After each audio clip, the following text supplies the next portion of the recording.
परमात्मा की महिमा सुनने के लिए उपस्थित हुए। जिन पुण्यात्माओं पर परमात्मा की विशेष रजा होती है उन्हीं को इतना समय मिलता है, अन्यथा ये काल भगवान इस प्राणी को अपने जाल में ऐसे तरीके से फंसा चुका है कि इस जीव को मृत्यु तक ये आभास नहीं होता कि मैं कर क्या रहा हूं, मुझे करना क्या चाहिए था। जिस संपत्ति को मैं जोड़ रहा हूं, जिस परिवार को मैं अपना मान बैठा हूं, जिस स्थान को मैं अपना समझता हूं, इसमें मैं रहूंगा कितने दिन। फिर हमारा एक ऐसा समाज बना दिया, हम उस परंपरा को देखकर संतुष्ट हो जाते हैं कि ये सबके साथ ऐसा ही हो रहा है, मृत्यु हो जाती है, कभी भी मर जाते हैं, कोई बात नहीं, चलेगा, क्योंकि हमारे पास कोई विकल्प नहीं था।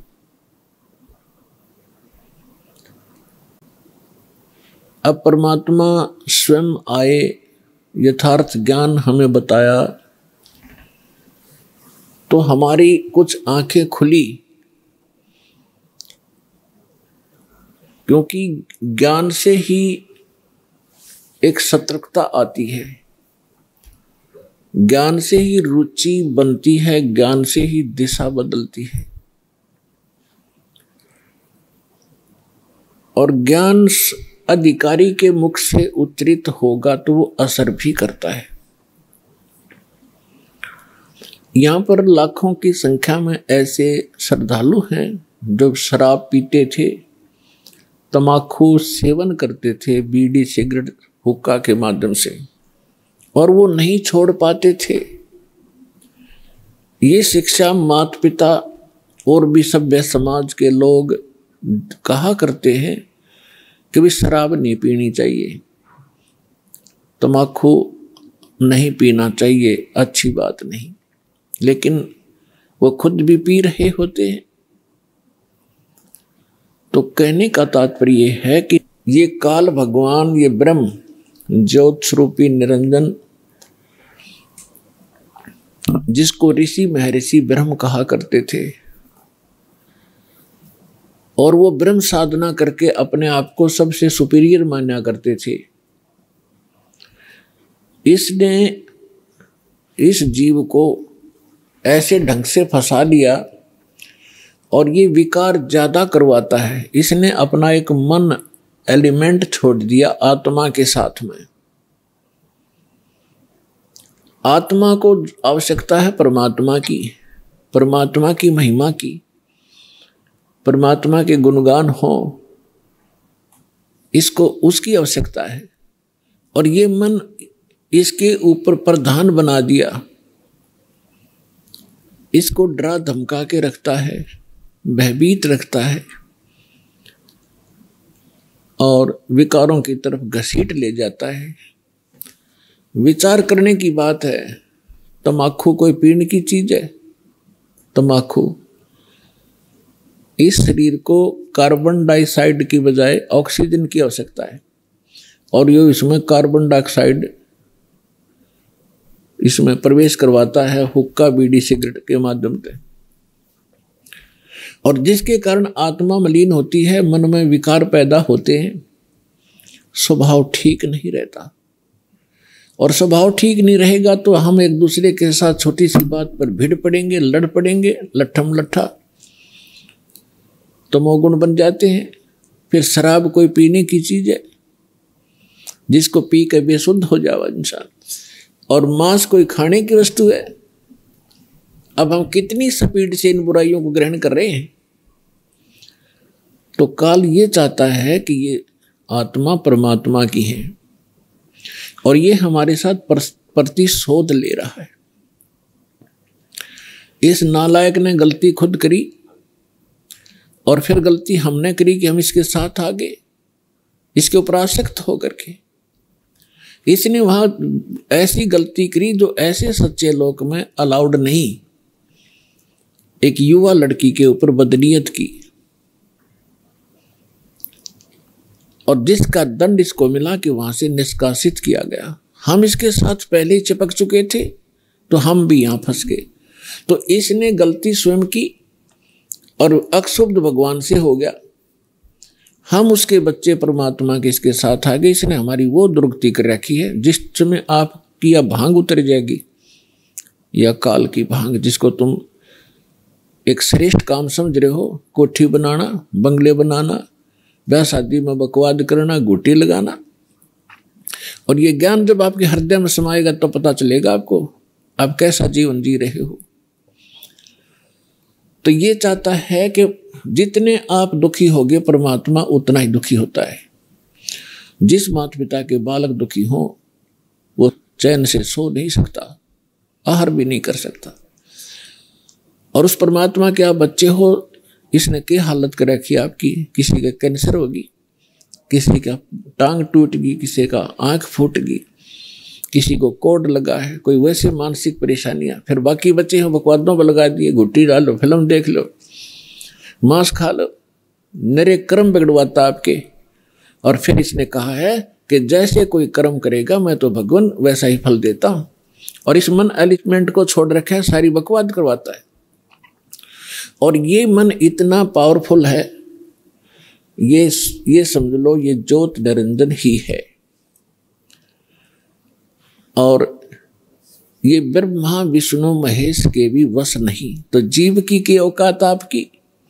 तो जब हम समर्थ की शरण में आते हैं फिर इसका प्रभाव हमसे हट जाता है और परमात्मा की भक्ति करने से आत्मा में शक्ति आती है। और फिर इस मन की वो बेमतलब की बकवादों को आत्मा रिजेक्ट कर देती है दृढ़ता के साथ। पहले ये दृढ़ता के साथ रिजेक्ट नहीं कर पाती क्योंकि इसको कोई सहारा नहीं मिलता। तो अब परमात्मा की भक्ति से आत्मा दृढ़ होती चली जाएगी, विकार छूटते चले जाएंगे और आपके अंदर एक विशेष विनम्रता और सद्भावना उत्पन्न होती चली जाएगी जो भक्त के लक्षण होते हैं। तो पुण्यात्माओं, सत्संग में वही पुण्यात्मा आती है जिनके बहुत ही जन्म जन्म के घने पुण्य आपके साथ है। इस काल भगवान ने ऐसी व्यवस्था कर रखी है, आजीवन मर जाता है 2 रोटी के लिए इस पेट के जोड़ जुगाड़ में, और 100 साल बर्बाद करके प्राणी चला जाता है, ये पूरा नहीं होता। और परमात्मा अगर हमारे साथ हो जाए, परमात्मा ही हमारे साथ हो गया तो फिर इस रोटी का रोड़ा नहीं रहेगा, ये 2 रोटी का झगड़ा या खत्म हो जाएगा आपका। और फिर 2 सुख हैं, शरीर में कष्ट है, आने वाले जो प्रारब्ध आपकी किस्मत के अंदर लिखे हुए जो आने हैं संकट, और वो भी टल जाएंगे। तो सौभाग्य आपका, आप सतलोक आश्रम बरवाला जिला हिसार हरियाणा में पहुंचे हो। ये कितने दयालु हैं भगवान आपके। ये वो परमात्मा है जिसमें ये सर्वगुण संपन्न है, विद्यमान है। तुमेव माता च पिता तुमेव बंधु च सखा तुमेव विद्या च द्रविणम तुमेव सर्व मम देव देव। ये वो परमात्मा है जिसमें ये सभी गुण विद्यमान हैं। यही हमारा माता पिता है। माता पिता का जो अपने बच्चों के प्रति जो भाव होता है, अपने बच्चों को कितना वो सुखी देखना चाहते हैं, तो वो गुण भी परमेश्वर में है। बंधु यानी भाई और सखा यानी मित्र भी यही सच्चा है। विद्या, धन, ये सब कुछ परमात्मा के अधीन है और इस परमात्मा से संपर्क होने के बाद ये समस्या खत्म हो जाएगी। आपको बुद्धि भी देगा, आपको यहाँ गुजारे लायक या माया भी देगा। अपने आत्माओं, अध्यात्म ज्ञान से हम पूर्ण रूप से अपरिचित थे।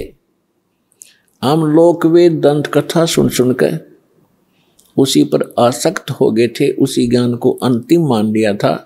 जो भी जिस धर्म मजहब या ग्रुप या पंथ में जुड़ा है और उसका एक बहुत बड़ा दायरा होता है, हम उस दायरे में रहकर केवल वही विचार विमर्श करते रहते हैं, उन्हीं परंपराओं का निर्वाह करते रहते हैं, जिस कारण से हमें कोई ऑब्जेक्शन नहीं होता कि जो हम कर रहे हैं ये गलत भी होगा। और गलत और ठीक का ज्ञान सत्संग से होता है। सत्संग स्वयं परमात्मा ही कर सकते हैं। 3 लोक और भवन चतुर्दश कोई नहीं सत्संगी। 3 लोक और भवन चतुर्दश कोई नहीं सत्संगी। गरीबदास जी ने कहा है कि 14 लोकों में और इन 3 लोकों में कोई भी सत्संगी नहीं है। सत्संगी मीन जिसको यथार्थ अध्यात्म ज्ञान हो, सच्चा ज्ञान हो। एक परमात्मा कबीर जी को छोड़कर उसने जो ज्ञान दिया उसके अतिरिक्त कोई सत्संग ही नहीं है। तो पुण्यात्मा, जो व्यक्ति प्रथम बार ये सुनता है कि किसी को भी ज्ञान नहीं, तो उसके यह बात गले उतरा को नहीं। कारण क्या है कि हमने अज्ञान सुन रखा है, ज्ञान कभी सुना ही नहीं। आपको बहुत बार सिद्ध किया है कि देवी पुराण के अंदर गीता प्रेस गोरखपुर से प्रकाशित 28-29 पृष्ठ पर स्पष्ट किया है। प्रथम स्कंद में व्यास जी पूछ रहे हैं नारद जी से कि किस भगवान की भक्ति करनी चाहिए, कौन सक्षम है, कौन समर्थ है। तो नारद जी कह रहे हैं कि एक समय मेरे पिता ब्रह्मा जी को यह देखकर बड़ा आश्चर्य हुआ कि भगवान विष्णु जी समाधि लगाए बैठे थे। ब्रह्मा जी ने पूछा कि हे देवेश्वर, सारी सृष्टि के पालक, आप किसकी भक्ति करते? तो विष्णु जी ने कहा कि मैं दुर्गा की भक्ति करता हूं, देवी की। अरे इससे ऊपर मैं किसी को भगवान नहीं मानता, मैंने पता ही नहीं। मेरे लिए ये फाइनल गॉड है देवी, मैं इसकी भक्ति करता हूं। फिर 7वें स्कंद में देवी 562 पृष्ठ पर हिमालय राजा को ज्ञान देते समय श्री देवी जी कहती है कि राजन, तो और सब बातों को छोड़ दे, एक ब्रह्म की पूजा करो। ब्रह्म ज्योत निरंजन काल 21 ब्रह्मांड का जो मालिक है, उसका ओम नाम है। ओम नाम के जाप से तुम ब्रह्मलोक में चले जाओगे। वो ब्रह्मलोक में रहता है, वो ब्रह्म। गीता ज्ञानदाता ये ब्रह्म है और श्री कृष्ण जी में प्रवेश करके ये गीता का ज्ञान दे रहा है। 8वें अध्याय के 13वें श्लोक में स्वयं कहता है ओम इति एकाक्षरम ब्रह्म विहारण माम अनुस्मरण ये परियाति तजंदेहम सयाति परमाम गतिम। मुझ ब्रह्म का एक ओम मंत्र है, उच्चारण करके सिमरण करता हुआ ये परियाति तजंदेहम, जो शरीर छोड़कर जाता है, सयाति परमाम गति, वो ओम से मिलने वाली परम गति को प्राप्त होता है। 8वें अध्याय के 16वें श्लोक में कहा कि ब्रह्मलोक में गए हुए प्राणी भी पुनरावृत्ति में उनकी जन्म मृत्यु होती है। गीता अध्याय नंबर 2 के श्लोक 12 में, गीता अध्याय नंबर 4 के श्लोक 5 और 9 में, गीता अध्याय नंबर 10 के श्लोक नंबर 2 में गीता ज्ञानदाता कहता अर्जुन, तेरे और मेरे बहुत जन्म हो चुके, तू नहीं जानता, मैं जानता। इससे सिद्ध है कि ब्रह्म भी नाशवान है। गीता अध्याय नंबर 18 के श्लोक नंबर 62 में, गीता अध्याय नंबर 15 के श्लोक नंबर 1 से 4 में गीता ज्ञानदाता कहता है कि संसार रूपी वृक्ष ये उल्टा लटका हुआ पीपल का वृक्ष समझो। ऊपर को जो जड़ है वो तो पूर्ण परमात्मा है, परम अक्षर ब्रह्म है, और अन्य इसके जो नीचे को शाखाएं हैं, जो संत इन सभी विभागों को बता देगा संसार रूपी वृक्ष की, स वेदवित, वो तत्वदर्शी संत है। उसके पश्चात परमेश्वर के उस परम पद की खोज करनी चाहिए। तत्वदर्शी संत के मिलने के उपरांत तत्व ज्ञान रूपी इस शस्त्र से अज्ञान को काट के, यानी इसको अच्छी तरह समझ कर उसके पश्चात परमेश्वर के उस परम पद की खोज करनी चाहिए, जहां जाने के बाद साधक फिर लौटकर कभी संसार में नहीं आते। 18वें अध्याय के 62वें श्लोक में कहा कि अर्जुन तू सर्वभाव से उस परमेश्वर की शरण में जा, उसकी कृपा से तू परम शांति को और सनातन परम धाम यानी शाश्वत स्थान अमर लोक को प्राप्त होगा, जहां जाने के बाद साधक फिर लौटकर कभी संसार में नहीं आते, उनकी जन्म मृत्यु नहीं होती। तो पुण्यात्माओं, इसे सिद्ध हो गया कि न ब्रह्मा को ज्ञान, न नारद को ज्ञान, न व्यास को ज्ञान। व्यास जी इज द राइटर ऑफ 4 वेद, 18 पुराण, श्रीमद् भगवत गीता, इन सब का राइटर है, लेकिन उसको स्वयं नहीं पता कि परमात्मा कौन है। विष्णु जी को नहीं मालूम, वो दुर्गा को सर्वश्रेष्ठ मानता है, और दुर्गा जी कहती है ब्रह्म की पूजा करो, ब्रह्म कहता है परम अक्षर ब्रह्म की पूजा करो। तो ये ज्ञान परमेश्वर देता है, और इससे सिद्ध हो जाता है 3 लोक और भवन चतुर्दश कोई नहीं सत्संगी। उस सत्संग को सुनाने के लिए परमेश्वर आते हैं। परमात्मा 4 युगों में आते हैं। पुण्यात्माओं, आज तक आप श्रद्धालु हो, भगवान के लिए लगे हुए हो, परमात्मा की भक्ति भी करते थे, रामायण महाभारत की कथाएं भी सुनने में रुचि खूब रखते थे, लेकिन वो अज्ञानी गुरु, वो संत मंडलेश्वर आचार्य, शंकराचार्य, ब्राह्मण हमारे को लोक वेद सुनाया करते थे। वो सत्यनारायण कथा सुनाया करते थे श्री विष्णु जी को आधार मानकर। सत्यनारायण का अर्थ होता अविनाशी परमात्मा। और श्री देवी भागवत के अंदर 3रे स्कंद में सचित्र मोटा टाइप गीता प्रेस गोरखपुर से प्रकाशित के 123 पृष्ठ पर श्री विष्णु जी कहते हैं अपनी माता दुर्गा की महिमा गाते हुए, तुम शुद्ध स्वरूपा हो, ये सारा संसार तुम इसे उद्भासित हो रहा है। मैं ब्रह्मा और शंकर आपकी कृपा से विद्यमान है। हमारा तो आविर्भाव माने जन्म, तिरोभाव माने मृत्यु हुआ करता है। हम नित्य नहीं है, हम अविनाशी नहीं है, आप ही नित्य हो। जैसे इनकी बुद्धि काम करे थी, आप प्रकृति देवी हो। भगवान शंकर भी कहते हैं कि हे माता, यदि भगवान विष्णु के बाद उत्पन्न होने वाले ब्रह्मा भी आपके पुत्र हैं, तो मैं तमोगुणी लीला करने वाला शंकर क्या आपकी संतान नहीं हुआ?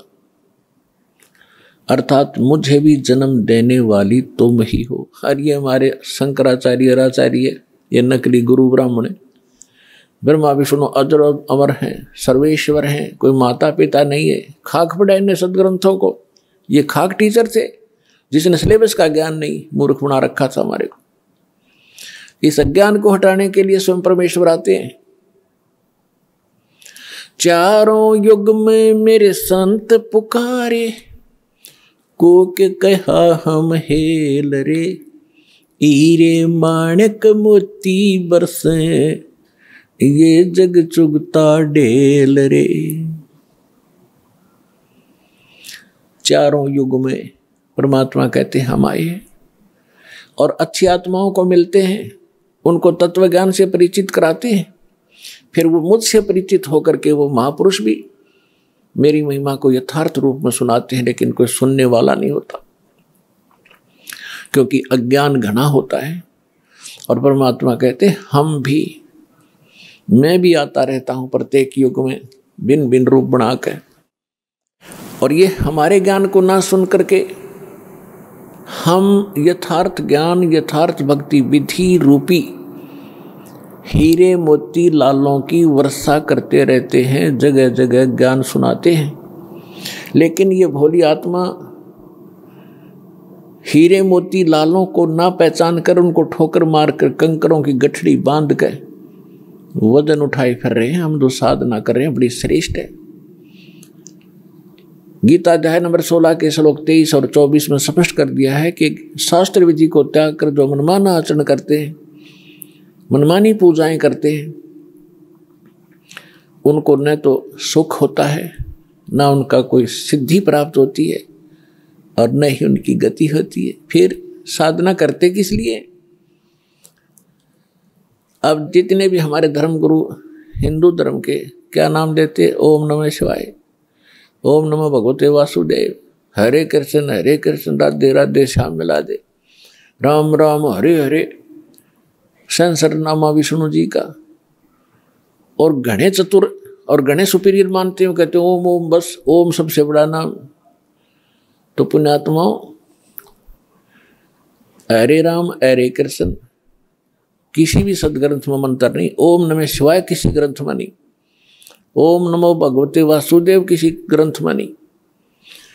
जो शास्त्र अनुकूल साधना है वो परमेश्वर ने स्वयं आकर बताई है और अपनी उन प्यारी आत्माओं को बताई है। और उनको थोड़ी हिदायत दे दी थी कि जब तक इस कलयुग के अंदर ये बिजली पीढ़ी का समय नहीं आवे, इसको डिस्क्लोज ना करना, लिख देना। लिख रखी सभी महापुरुषों ने अपने अमृतवाणी में एफिडेविट लिख रखे हैं कि हम ये जाप करा करते हैं, ये मंत्र श्रेष्ठ है, इसी से मोक्ष संभव है। लेकिन सिलेबस को समझना स्टूडेंट के स्तर का काम नहीं है। पढ़ भी लेगा तो उसको समझ नहीं सकता, अप्लाई नहीं कर सकता। इसलिए टीचर गुरु की आवश्यकता होती है। तो जो गुरु रूप में परमात्मा आए थे, सतगुरु रूप में, फिर जिन महापुरुषों से मिले थे उनको अधिकार दिया था ज्ञान सुनाने का। और फिर अब इस दास को भेजा है इस पूरे कंप्लीट कोर्स को आप तक पहुंचाने के लिए, आपका मोक्ष कराने के लिए। क्योंकि अब वो समय आ गया, नहीं तो इस दास से बड़े बड़े महापुरुष पहले हुए हैं, लेकिन उस समय नहीं था क्योंकि आप अशिक्षित थे। और अशिक्षा का लाभ ये नकलियों ने हमारा उठाया, ये संस्कृत बोलते रहे। हमने सोचा बड़े विद्वान हैं, इन्होंने खूब जाना होगा सदग्रंथों को। हमने परमात्मा को भी ठुकरा दिया जिसमें 600 वर्ष पहले वो आकर ये ज्ञान सुनाया करते थे, जो आज सभी सदग्रंथों में ज्यों का त्यों पाया। तो पुण्यात्मा, 100 शुक्र मनाना उस परम पिता के। वहाँ ये आए, यहाँ आकर के उन्होंने कितने कष्ट झेले हमारे लिए।